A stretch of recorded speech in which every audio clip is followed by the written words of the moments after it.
Halo, selamat datang kembali di Red Channel. Terima kasih buat teman-teman yang selalu nonton video-video di channel ini. Semoga kalian sehat selalu. Dan langsung saja gas Raja Pemborosan. Namun sebelum itu jangan lupa subscribe, like, komen, dan juga share untuk bentuk dukungan teman-teman terhadap channel ini. Di video sebelumnya, Jinglong dan Raja Yan mengadakan sebuah pesta. Setelah mereka asik menikmati pesta tersebut, akhirnya mereka selesai. Raja Yan mengucapkan terima kasih dan mengajak Jinglong untuk berkunjung ke rumahnya. Yang Mulia terlalu sungkan. Tapi bagaimana jika Yang Mulia tinggal beberapa hari lagi di ibu kota, ucap Jinglong. Ya, kali ini aku datang untuk menghadiri ulang tahun ayah kaisar. Jadi aku pasti akan tinggal beberapa hari, balas Raja Yan. Dan sambil pergi, Raja Yan berkata, Jinglong, beberapa hari lagi datanglah ke rumahku untuk membicarakan bisnis. Jinglong pun mengangguk dan berkata dalam hati, akhirnya aku dapat membangun hubungan dengan Raja Yan, raja terkuat masa depan, kaisar dinasti Ming Judi, ucap Jinglong yang kesenangan. Kemudian saat berjalan, seorang bawahan bertanya pada Raja Yan, Yang Mulia, Li Jinglong ini sangat terkenal sebagai pecundang, untuk apa kita? Pecundang? Ya, memang semua orang menganggap rendah si Jinglong ini. Hah, maksud Yang Mulia? Tanya lagi bawahannya. Apa kau sadar? Dari pemandian, menara Mingyu tempat judi, dan sampai samurai Jepang sebagai bawahan, penjaga, dan seorang pendamping. Apakah orang seperti ini layak disebut pecundang? Ujar Raja Yan. Mungkin suatu saat yang dapat membantu mencapai misi besar adalah pecundang ini. Ayo pergi, lanjut Raja Yan. Mendengar itu pun, para kroco-kroco pun sangat terkejut. Kemudian Sin beralih memperlihatkan kediaman Jinglong. Jinglong berbicara, sudah berhasil membangun hubungan dengan Raja Yan. Saat ini, sisa waktu untuk ulang tahun kaisar. Namun sebelum dia melanjutkan bicaranya, terdengar suara teriakan, bodoh! Jinglong dan Lin Peng pun melihat ke arah suara itu, yang ternyata Om Badegong sedang cekcok dengan kepala suku. Hei kau, berani meremehkanku? Ucap Om Badegong. Jinglong pun marah dan mengebrak meja. Ia berkata, serigala, apa yang kau lakukan? Tuan, hamba Nangjo, bukan serigala. Tanya Om Badegong. Terserah aku saja. Aku tanya apa yang kau lakukan, tanya Jinglong. Orang bodoh ini memprovokasi dan menatapku, samurai Jepang yang sangat hebat, ujar Om Badegong sambil menunjuk ke kepala suku. Tuan, beri aku keadilan, tambah Om Badegong. Apa kau sengaja memprovokasi dia? Tanya Jinglong pada ketua suku. Kepala suku pun hanya pelangak-pelongo. Orang bodoh ini mana mungkin seperti itu, ucap Jinglong dalam hati. Tuan, dia menertawakanku, ujar Om Badegong. Tuan, dia mengejekku pendek. Mohon Tuan memberi izin untuk aku bertarung dengannya, pinta Om Badegong pada Jinglong. Batu, kamu baru saja datang ke sini dan sudah membuat masalah. Tapi yang kau bilang itu tidak salah sih. Orang Jepang memang pendek, tambah Jinglong. Terlihat seperti melon Jepang, ujar kepala suku. Dan sambil menangis, Om Badegong berkata, Tuan, mengapa kau mengejekku? Apakah kau tahu kau telah menyakiti negaraku? Aku hanya mengatakan fakta, ujar Jinglong. Kemudian kepala si Om Badegong dipegang oleh kepala suku. Hei, samurai bisa dibunuh tapi tidak untuk dihina. Ayo bertarung, ucap Om Badegong yang tidak terima dengan bulian tersebut. Dia pun mencabut pedang. Ketua suku hanya melihat dengan ekspresi B aja. Jangan, dia adalah bawahan Raja Yan, ujar Jinglong. Namun hal yang tak terduga, ternyata kepala suku menguasai jurus terkuat Hatake Kakashi, dan dia berhasil menusuk bol si Om Badegong dengan jurusnya. Jinglong pun berkata, apa itu? Serius sedikit. Sebelum kemudian Jinglong tertawa terbahak-bahak. Kemudian kepala suku bilang, ingat, mulai sekarang aku adalah ketua dan kau adalah bawahan, ucap kepala suku pada Om Badegong. Aku pria sejati, tidak akan, ucap Om Badegong yang belum menyerah. Namun, dengan secepat kilat, pedangnya diambil oleh ketua suku dan balik mendorongkan pedangnya ke Om Badegong. Baik, ketua, aku menyerah, ucap Om Badegong yang menyerah. Hahaha, Raja Yan memberikanku pada Tuan Li dan aku adalah pengawal pribadi Tuan Li. Yang lain pergi, ujar kepala suku sambil memeluk Jinglong. Bau kambing, tolong aku, ucap Jinglong yang tak tahan dengan aroma kepala suku. Kemudian Jinglong dan kawan-kawan diperlihatkan akan pergi ke menara Mingyu. Apakah Tuan akan membawaku mencari wanita? Ucap Om Badegong yang kemungkinan sudah terkontaminasi dengan kecabulan Jinglong, guys. Plak, kepala si Om dipukul oleh Jinglong.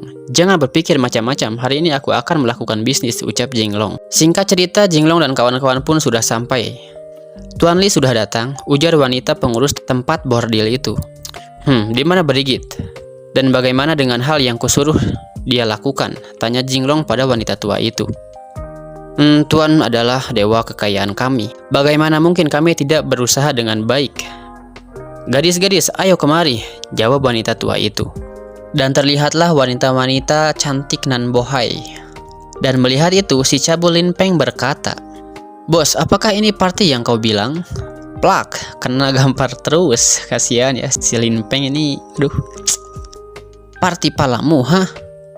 Aku mau menguji hadiah yang akan kuberikan pada kaisar di hari ulang tahunnya, ujar Jinglong. Hah, apa maksudmu? Tanya Lin Peng. Benar. Selama itu dapat membuat kaisar senang, aku dapat membatalkan pernikahan dan kembali bebas, jawab Jinglong. Orang seperti aku yang tinggi, kaya, dan tampan, ingin wanita seperti apapun bisa, tambah Jinglong yang ternyata semua yang dia katakan, semuanya ada pada diri Mimin guys. Amin, amin. Hah, bagaimana mungkin orang sepertiku terikat pada suatu pohon, lanjut Jinglong dengan memuji dirinya sendiri. Tapi bos, bukankah ayahku ingin menikahkanmu dengan kakakku? Tanya Lin Peng. Hah, aku juga tahu orang hebat seperti aku akan membuat semua wanita tergila-gila. Kesimpulannya adalah, pacaran boleh, menikah jangan. Ucap Jinglong yang memberi kalian para buaya pencerahan. Lalu wanita-wanita cantik itu menghampiri Jinglong. Tuan muda, apa kabar? Ujar wanita-wanita itu. Melihat itu pun Lin Peng memuji-muji Jinglong. Bos, benar-benar hebat, bagaimana mungkin hal seperti itu bisa dilakukan manusia biasa. Tapi bos, semua gadis ini akan diberikan pada kaisar sebagai hadiah. Apa tubuh kaisar akan kuat bila dia diberikan wanita sebanyak ini? Bagaimana bila itu membuat kaisar sakit? Bisa jadi kita akan dipenggal, ucap Lin Peng. Hah, apakah begitu berbahaya? Tanya Jinglong. Ya, tentu saja, itu sangat berbahaya. Jadi, lebih baik berikan saja gadis-gadis ini padaku, biar aku yang mewakili kaisar untuk menyayangi mereka. Aku masih muda, kerja keras sedikit tidak akan masalah bagiku, ucap Lin Peng yang langsung digampar oleh si Jinglong. Mati saja kau, ucap Jinglong dengan kesal. Kalian nikmati saja baik-baik, jangan komentar, setelah pertunjukan selesai baru berikan pendapat. Baik, mulailah, ujar Jinglong. Baik, ujar para bawahan Jinglong. Kemudian wanita-wanita itu pun melakukan tarian dan nyanyian yang sangat memukau orang-orang di sana. Bos, bukankah ini tarian pencuci otak yang legendaris, Bliss Exoil? Ah, bos hebat, sangat luar biasa, puji Lin Peng. Semua orang pun terkejut dan menyukai tarian dan musik itu. Tak terkecuali wanita tua ini. Ah, pecundang ini sungguh memiliki pandangan yang luas. Gadis-gadisku telah dilatih menjadi gadis yang segar dan menarik, ujar wanita tua ini. Semua orang pun terpesona dengan pertunjukan itu. Kemudian Jinglong berkata, sepertinya ini bekerja dengan baik. Bila mempersembahkan lagu ini pada kaisar untuk ulang tahunnya, pasti akan sangat mengejutkan, ujar Jinglong. Dan kemudian saat semuanya sedang senang-senang, tiba-tibanya ada sedikit masalah. Ada pembunuh, lindungi Tuan Li, ucap Om Badegong yang langsung dihempaskan oleh ketua suku. Mana pembunuhnya? Sret, ada orang yang mengayunkan pedang, namun dengan mudah ditangkap dengan tangan kosong oleh ketua suku itu. Dan langsung dihancurkan pedang itu. Ah, aku sudah bilang, biar aku yang melindungi Tuan Muda, ujar kepala suku. Kemudian singkat cerita wanita itu pun dapat ditangkap dengan mudah. Ah, sesuai dengan namanya, Batu. Dia adalah petarung nomor 1 di suku Stepa. Ah, dia benar-benar petarung. Aku mendapatkan harta karun, ucap Jinglong yang bangga dengan kepala suku. 13 tahi bawah horizontal. Dia benar-benar kebal, ucap Lin Peng. Kemudian wanita itu pun hendak diinterogasi. Hei, katakan siapa yang menyuruhmu untuk membunuhku? Jangan pikir hanya kau seorang wanita, aku tidak dapat menyiksamu, ucap Jinglong. Bos, bagaimana kau tahu dia seorang wanita? Tanya Lin Peng. Heh, ada 2 lampu kendaraan yang besar, apa kau buta? Tanya Jinglong. Kendaraan? Kendaraan apa bos? Apa kamu mau membeli kendaraan? Tanya Lin Peng yang tak mengerti dengan maksud ucapan Jinglong. Lagi-lagi, plak, tutup mulutmu. Yang kumaksud kendaraan, bukan itu, tapi... ya juga ya.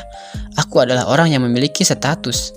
Sangat cocok memiliki mobil BMW mewah, ucap Jinglong. Hei bos, apakah kau memiliki ide yang bagus lagi? Tanya Lin Peng. Ah, pergi sana. Kemudian si Om Badegong berbicara. Tuan, serahkan pembunuh wanita ini kepadaku untuk diinterogasi. Apakah kau punya cara yang khusus? Tanya Jinglong. Ya Tuan, saya punya cara yang bagus untuk menginterogasi ninja wanita ini. Kemudian Om Badegong mengikat ulang wanita itu. Ah, ini adalah jurus mengikat dongyingku. Poin utamanya adalah untuk menonjolkan keindahannya, ujar si Om Badegong itu. Cebrod, kena timpuk si Om Badegong. Heh, siapa suruh untuk menonjolkan keindahannya? Aku hanya ingin tahu siapa yang menyuruh dia untuk membunuhku, ucap Jinglong. Dan tiba-tiba wanita itu mampu melepaskan diri dari ikatan itu. Tuan Li, hati-hati, ucap Batu. Aku ingin bicara dengan Tuan Li, ujar wanita itu yang nampaknya dia tidak bisa berbicara. Hei, apa kau tidak bisa bicara? Tanya Jinglong. Tuan muda, jangan tertipu, ucap para bawahan Jinglong. Liu, aku punya pendapat sendiri. Kamu pergilah untuk mencari kereta kuda terbaik. Aku ingin memesannya.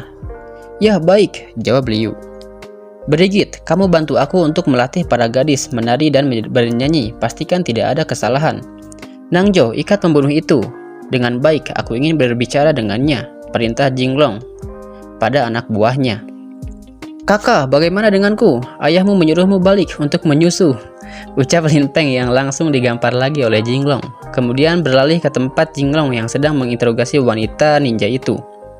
Hei, sekarang apakah kau sudah bisa bicara? Tanya Jinglong. Sebenarnya siapa yang menyuruhmu? Lanjut Jinglong. Lalu wanita itu memperlihatkan sebuah gambar simbol yang membuat Jinglong terkejut dan langsung bergegas pergi. Jaga dia, jangan ikuti aku, ujar Jinglong pada Batu.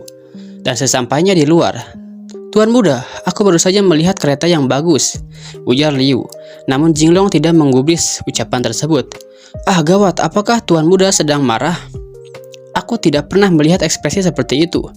Siapkan kuda, bentak Jinglong pada pelayan yang sedang tidur. Baik Tuan muda, Jinglong pun pergi. Ah, pecundang itu keluar rumah. Siapa yang membuatnya marah? Sungguh menakutkan, ujar orang-orang yang melihat itu. Jinglong pun sampai di suatu tempat. Tangkap dia, ujar salah satu penjaga yang langsung dimarahi oleh penjaga lainnya. Apa kalian buta? Dia adalah anak dari Chow Gogong. Kamu berani menghalanginya? Lalu Jinglong sampai di suatu tempat yang bernama Jingsan. Dia berkata, berdasarkan ingatanku sebelumnya, sebelum aku melintasi waktu, Jinglong sebenarnya menyembunyikan prajurit pribadi di sini. Jinglong pun terus mencari namun ia tak menemukannya. Dan sesampainya di kota, Jinglong pun disambut dengan baik oleh orang-orang. Tuan, saya sudah mendapatkan kendaraan mewah yang Anda pesan, ujar Liu. Itu Tuan, BMW model terbaru, ucap Liu. Kereta mewah ini memiliki kekuatan 4 ekor kuda. Dekorasinya semua bertatakan emas dan berlian. Ini sangat cocok untuk status bangsawan Tuan muda, tambah Liu. Ya, ini sungguh bagus Tuan muda. Ruangan dalamnya cukup besar. Cukup untuk Tuan muda dan para gadis melakukan hal-hal yang memalukan, tambah Liu. Tuan muda, bukankah ini sangat layak? Ya, kereta mewah BMW ini sungguh bagus. Kamu cukup pandai menjalankan tugas, balas Jinglong. Lalu tiba-tiba si cabul Lin Peng datang dan berkata, Bos, kau sudah ganti kereta, bawa aku sekalian. Cepat bos, aku mau ikut. Boleh, kalian ikut, naik semua, ucap Jinglong. Kemudian orang-orang yang melihat kereta itu pun sangat terkesima. Namun saat tahu di dalamnya adalah Jinglong, orang-orang pun berkata, ah ternyata itu si pecundang. Jinglong pun bertanya pada si Lin Peng, Lin Peng, sebaiknya kita pergi kemana? Bos, New Earth sekarang sedang berkumpul dengan teman-temannya. Bos, mengapa kita tidak ke sana untuk ikut memeriahkan tempat itu? Jawab Lin Peng. Oke, baiklah, sambil memukul kakinya Liu. Baiklah, kita pergi ke tempat New Earth dan kita harus mempermalukannya. Bos ini sungguh bijaksana, jawab Lin Peng. Dan karena sebelumnya Jinglong memukul Liu, Liu pun berujar, Tuan, apakah Tuan bisa memukul kaki Tuan sendiri? Ini sangat sakit, ucap Liu. Ah Liu, jangan pikirkan hal kecil semacam itu. Lalu Jinglong pun sadar. Oh iya, siapa yang mengendalikan kereta ini? Tanya Jinglong. Tidak ada Tuan, tidak ada yang mengendalikannya, karena kita belum menyiapkan kusinnya, jawab mereka. Apa? Tidak ada. Apakah kereta ini bisa jalan otomatis? Tanya Jinglong yang ketakutan. Kemudian singkat cerita mereka pun sampai di tempat tujuan. Terlihat sekumpulan pecundang yang sedang asik minum-minum. Hari ini semua berkumpul untuk membicarakan menghabiskan uang dan menjadi pecundang. Ya, mereka pun saling membanggakan diri dengan berhasilnya menghabiskan uang banyak. Kemudian Lin Peng datang dan berkata, aku sudah datang membawa bos. Ucap Lin Peng yang membuat orang-orang di sana sangat terkejut. Apa? Tidak mungkin. Hei, jangan takut. Aku adalah bos di sini, ucap seseorang yang bernama New Earth. "Bos, silahkan masuk," ucap Lin Peng. Kemudian terlihatlah Jinglong yang masuk dan membuat orang-orang di sana ketakutan. "Aduh, si iblis itu datang. Si iblis Jinglong." Namun hal yang memalukan terjadi. Jinglong muntah karena mabuk kendaraan, guys. Lin Peng pun tertawa. "Hahaha. Bos, aku tak menyangka kau akan mabuk perjalanan." "Diam," ucap Jinglong yang sambil menggampar Lin Peng.